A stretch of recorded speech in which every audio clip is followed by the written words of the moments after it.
السلام عليكم ورحمة الله وبركاته.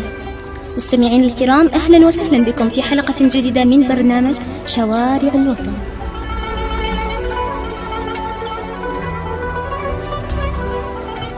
سنتحدث اليوم عن حالة الفقير داخل المجتمع.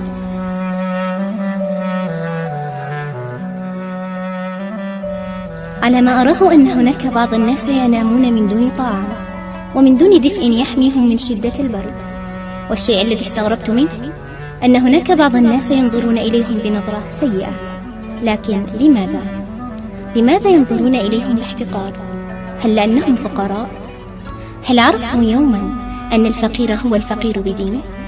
لكن بعض الناس لا يهمهم دينهم، بل يهمهم مالهم والسخرية على غيرهم فقط. هل تلاحظون ذلك معي؟ وهل بنظركم هل هذا يجوز؟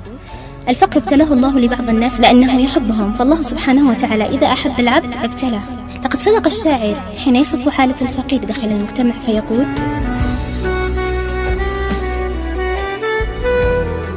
يمشي الفقير وكل شيء ضده، والناس تغلق دونه أبوابها، وتراه مبغوضا وليس بمذنب، ويرى العداوة لا يرى أسبابها.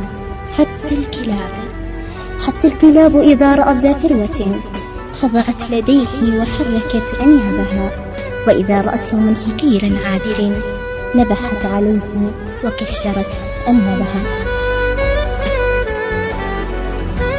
وفي الأخير أختم رسالتي إلى الفقير وأقول له: اصبر، فقد قال تعالى: وبشر الصابرين.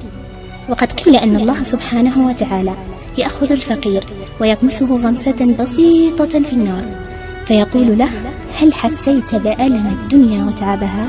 فيقول: ما رأيت بتعب الدنيا قط ولا أحسست بتعبها. فهنيئا لهم الجنة.